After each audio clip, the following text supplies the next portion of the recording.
بسم اللہ الرحمن الرحیم۔ تو اس آیت کی تفصیل جاری ہے۔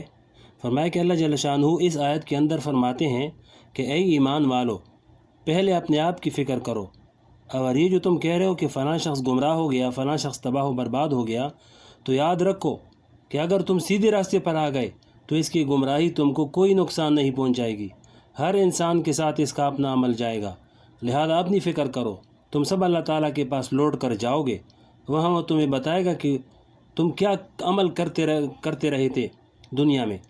تمہارا عمل زیادہ بہتر تھا یا دوسرے کا عمل زیادہ بہتر تھا؟ کیا معلوم کہ جس پر اعتراض کر رہے ہو، جس کے عیب دیکھ رہے ہو، اس کی کوئی ادا، اس کا کوئی کام اللہ تبارک و تعالیٰ کے یہاں اتنا مقبول ہو کہ وہ تم سے آگے نکل جائے۔ بہرحال یہ صرف لطف سخن کے لیے اور مجلس آرائی کے لیے ہم لوگ جو باتیں کرتے ہیں وہ اصلاح کا راستہ نہیں ہے۔ ہاں، اگر کسی جگہ محفل ہی اسی کام کے لیے منعقد ہو کہ اس میں اس بات کا تذکرہ ہو کہ ہم لوگوں میں کیا کیا خرابیاں پائی جاتی ہیں، اور لوگ اس نیت سے اس محفل میں شریک ہوں کہ ان باتوں کو سنیں گے اور سمجھیں گے اور پھر اس کے مطابق عمل کرنے کی کوشش کریں گے، تو پھر ایسی محفل منعقد کرنا درست ہے۔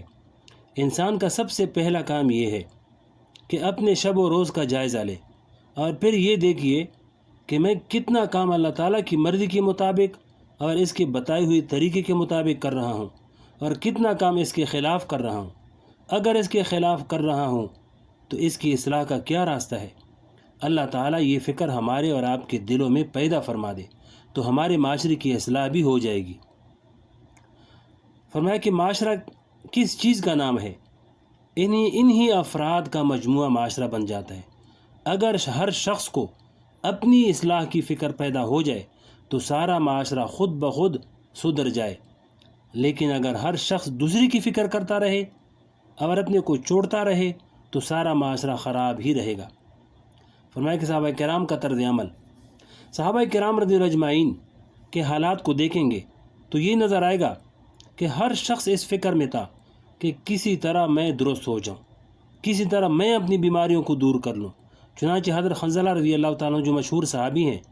وہ حضرت صلی اللہ علیہ وسلم کی مجلس میں حاضر ہوتے تھے،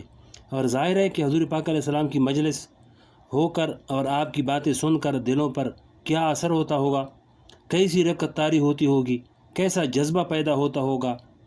ایک دن پریشانی کی حالت میں چیختی ہوئی حضور پاک صلی اللہ علیہ وسلم کی خدمت میں حاضر ہوئی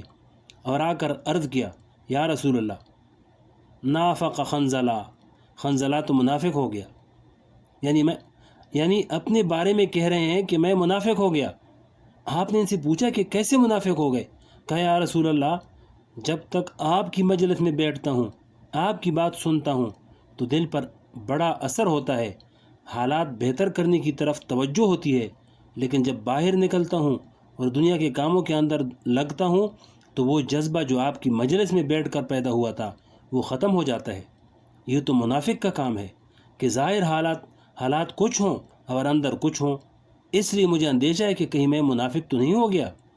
سرکار دو عالم صلی اللہ علیہ وسلم نے تسلی دی کہ حنظلہ، تم منافق نہیں ہو، بلکہ یہ گھڑی گھڑی کی بات ہوتی ہے۔ ہر وقت دل کی کیفیت ایک جیسی نہیں ہوتی، کسی وقت جذبہ زیادہ ہوتا ہے، کسی وقت کم ہوتا ہے۔ اس سے یہ سمجھنا کہ میں منافق ہو گیا کوئی صحیح بات نہیں ہے۔ حضرت حنظلہ رضی اللہ کے دل میں اپنے بارے میں تو یہ خیال پیدا ہوا کہ میں منافق ہو گیا، لیکن آپ نے کسی دوسرے کو منافق نہیں کہا، خود احتسابی سے اپنے آپ کو منافق تصور کر کے بے قرار ہو گئے کہ اپنی فکر ہے، یہ فکر ہے کہ کہیں میرے اندر تو نفاق نہیں آ گیا ہے۔ حضرت حذیفہ رضی اللہ بن یمان کو حضور پاک علیہ السلام نے اپنے بہت سے راز بتلا رکھے تھے، آپ ہی کو رازداری سے منافقین کی پوری فہرست بھی تیار رکھی تھی، ان کو بتائی تھی کہ مدینہ شریف میں فلاں فلاں شخص منافق ہے، اور اس درجہ وثوق سے بتا رکھی تھی کہ جب مدینہ طیبہ میں کسی کا انتقال ہو جاتا تو حضرات صحابہ کرام یہ دیکھتے تھے کہ اس نماز جنازہ میں حضرت حذیفہ بن یمان شامل ہیں یا نہیں، جو حضور کے رازدار ہیں۔ اگر حذیفہ بن یمان شامل ہیں تو یہ اس بات کی علامت تھی کہ وہ مرا ہوا شخص مومن تھا، اور اگر حذیفہ بن یمان رضی اللہ تعالیٰ عنہ اس کے جنازے میں شامل نہیں تو صحابہ کرام یہ اندازہ کیا کرتے تھے کہ شاید یہ شخص منافق ہے، اگر مومن ہوتا تو حضرت حذیفہ بن یمان رضی اللہ ضرور شامل ہوتے، کیونکہ اس کو منافقوں کا حال حضور نے بتایا تھا۔ کتب حدیث میں آتا ہے کہ حضرت فاروق اعظم رضی اللہ جب کہ خلیفہ بن چکے اور آدھی سے زیادہ دنیا پر حکومت ہے، اور جن کے بارے میں یہ مشہور ہے کہ جب دیکھو غلط کار لوگوں کی اصلاح کے لیے درہ لیے پھر رہے تھے، ہر وقت انتظام کا رعب اور دبدبہ ہے، لیکن اس عالم میں حضرت حذیفہ بن یمان رضی اللہ سے خوشامد کرتے ہوئے کہتے ہیں کہ اے حذیفہ، خدا کے لیے مجھے یہ بتا دو کہ حضور صلی اللہ علیہ وسلم نے تمہیں منافقین کی جو فہرست بتا دی ہے، اس میں عمر بن خطاب کا نام تو نہیں ہے؟ حضرت عمر فاروق رضی اللہ کے دل میں یہ خیال پیدا ہو رہا ہے کہ کہیں میرا نام تو اس فہرست میں شامل نہیں، کہیں میں منافقین میں شامل تو نہیں ہوں۔ یعنی صحابہ کرام رضی اللہ اجمعین کا یہ حال تھا کہ ہر ایک کو یہ فکر لگی ہوئی تھی کہ میرا کوئی کام، میرا کوئی عمل، میرا کوئی قول، میری کوئی ادا اللہ تبارک و تعالی اور اللہ کے رسول صلی اللہ علیہ وسلم کے حکم کے خلاف تو نہیں ہے۔ اور جب یہ فکر لگی ہوئی ہے تو اب جب وہ کسی دوسرے سے کوئی اصلاح کی بات کہتے ہیں تو وہ بات دل پر اثر انداز ہوتی ہے، اس سے زندگیاں بدلتی ہیں، اس سے انقلاب آتے ہیں، اور انقلاب برپا کر کے دنیا کو دکھا بھی دیا۔ علامہ ابن جوزی رحمۃ اللہ علیہ جو بڑے مشہور واعظ تھے، ان کے بارے میں لکھا ہے کہ ان کے ایک ایک واعظ میں 900 آدمیوں نے ان کے ہاتھ پر گناہوں سے توبہ کی ہے۔ بس ایک واعظ کہہ دیا اور سب کا دل کھینچ لیا۔ اور بات یہ نہیں تھی کہ ان کی تقریر بہت جوشیلی ہوتی تھی یا بڑی فصیح بلیغ ہوتی تھی، بلکہ بات دراصل یہ تھی کہ دل سے جو بات نکلتا تھا، جو جذبہ جو زبان سے باہر نکلتا ہے تو وہ دوسرے کی دل پر اثر ڈالتا ہے۔ اور ہماری یہ حالت ہے کہ میں آپ کو ایک بات کی نصیحت کر رہا ہوں اور خود میرا عمل اس پر نہیں ہے، اس لیے اولاً تو اس بات کا اثر نہ ہوگا، اور اگر اس بات کا اثر ہو بھی گیا تو سننے والا جب یہ دیکھے گا کہ یہ خود تو اس کام کو نہیں کر رہے ہیں، خود تو اس بات پر عمل نہیں کر رہے اور ہمیں نصیحت کر رہے ہیں، اگر یہ کوئی اچھا کام ہوتا تو پہلے یہ خود عمل کرتے۔ اس طرح وہ بات ہوا میں اڑ جاتی ہے اور اس کا کوئی اثر نہیں ہوتا۔ حضور اکرم صلی اللہ علیہ وسلم کی سیرت نے جو انقلاب برپا کیا اور صرف 23 سال کی مدت میں پوری جزیرہ عرب کی کایا پلٹ دی، بلکہ پوری دنیا کی کایا پلٹ دی، یہ انقلاب اس لیے آیا کہ آپ نے جس بات کا امت کو کرنے کا حکم دیا، پہلے خود اس بات پر اس سے زیادہ عمل کیا۔ مثلا ہمیں اور آپ کو حکم دیا کہ 5 وقت کی نماز پڑھا کرو، لیکن خود حضور پاک علیہ السلام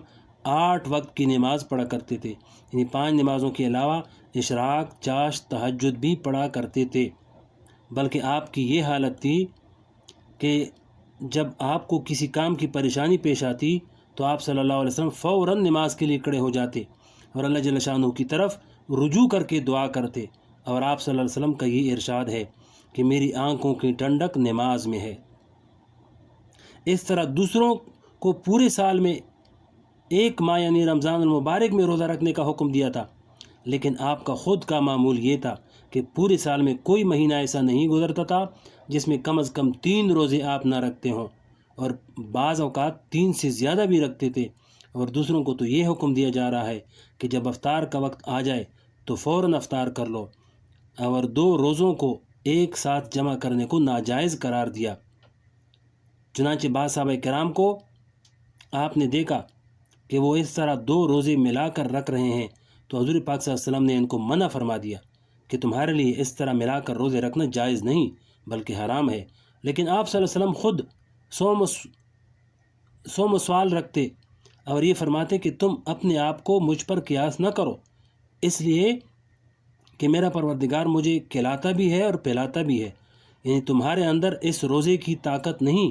میرے اندر طاقت ہے، اس لیے میں رکھتا ہوں۔ گویا کہ دوسروں کے لیے آسانی اور سہولت کا راستہ بتا دیا کہ افطار کے وقت خوب کھاؤ پیو اور رات بھر کھانے کی اجازت ہے۔